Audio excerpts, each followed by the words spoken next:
ଆପଣ ଜାଣନ୍ତୁ ଯେ ବର୍ତ୍ତମାନ କେବଳ ଯାହା ତଥ୍ୟ ଆମ ପାଖରେ ହସ୍ତଗତ ହେଇଛି ସେଇଟା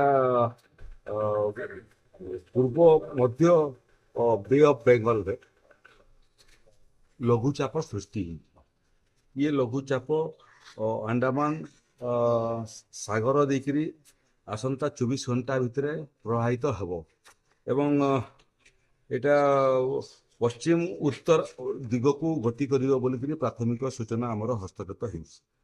ସେ କ୍ରମରେ ଏଇଟା ଘନୀଭୂତ ହେଇକରି ଡିପ୍ରେସନରେ ପରିଣତ ହେବ 22 ତାରିଖ ଦିନ ଏବଂ 22 ତାରିଖ ଦିନ ଡିପ୍ରେସନରେ ପରିଣତ ହେଲା ପରେ ସକାଳେ এটা ସାଇକ୍ଲୋନିକ ଷ୍ଟର୍ମ ଆକାରରେ 23 ଅକ୍ଟୋବର ସୁଦ୍ଧା ଇଷ୍ଟର୍ଣ୍ଣ ସେଣ୍ଟ୍ରାଲ ବେ ଅଫ୍ ବେଙ୍ଗଲ ପହଞ୍ଚିବ।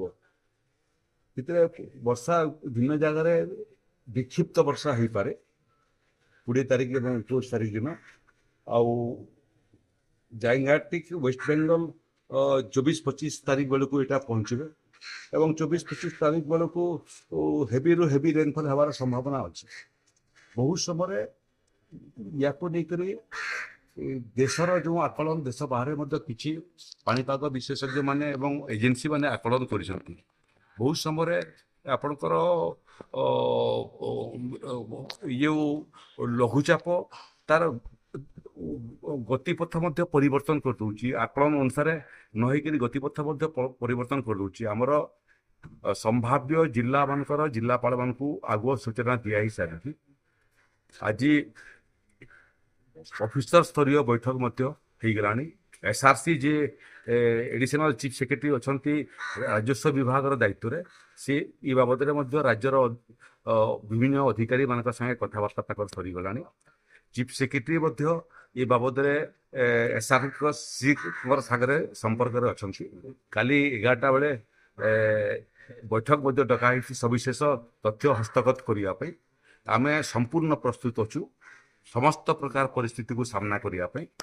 ଏ ବାବଦରେ କେହି ବେଶୀ ବିଚଳିତ କିମ୍ବା ଆତଙ୍କିତ ହେବାର ଆବଶ୍ୟକତା ନାହିଁ। ଓଡ଼ିଶା ସରକାର ସମସ୍ତ ପରିସ୍ଥିତିରେ ସମସ୍ତ ପ୍ରକାର ପରିସ୍ଥିତିକୁ ସାମ୍ନା କରିବା ପାଇଁ ପ୍ରସ୍ତୁତ ଅଛନ୍ତି ଏବଂ ଜିଲ୍ଲା ପ୍ରଶାସନ ଏବଂ ଯେଉଁ ଯେଉଁ ଜାଗାରେ ସମ୍ଭାବ୍ୟ ଏଭଳିଆ ବର୍ଷା କିମ୍ବା ତଜ୍ଜନିତ ସମସ୍ୟା ତିଆରି ହେବ ତାକୁ ଆମେ ସାମ୍ନା କରିବୁ। ତେଣୁ ମୋର ପରାମର୍ଶ ଯେଉଁ ଯେଉଁ ଜାଗାରେ ଏସ୍ଆର୍ସି ସୂଚିତ କରିଛନ୍ତି ସେ ଜିଲ୍ଲା ପ୍ରଶାସନ ସମଗ୍ର ପ୍ରସ୍ତୁତି କରିନିଅନ୍ତୁ। ଲୋକମାନେ ଏଥିରେ ବିଚଳିତ କିମ୍ବା ଆତଙ୍କିତ ହୁଅନ୍ତୁ ନାହିଁ। ସମସ୍ତ ପରିସ୍ଥିତିରେ ଲୋକମାନଙ୍କ ସାଙ୍ଗରେ ଓଡ଼ିଶାର ରାଜସ୍ୱ ଏବଂ ବିପର୍ଯ୍ୟୟ ପରିଚାଳନା ବିଭାଗ ଅଛି ଏବଂ ଲୋକମାନଙ୍କୁ ମଧ୍ୟ ଆଗାମୀ 24 ଘଣ୍ଟା ଭିତରେ এই ସମ୍ଭାବ୍ୟ ଲଘୁଚାପ ଜନିତ ବର୍ଷା ଏବଂ ସାଇକ୍ଲୋନ ବାବଦରେ ଏବଂ ତାର ଗତି ଏବଂ ତୀବ୍ରତା ବାବଦରେ ଆମେ ଅବଗତ କରାଇବୁ।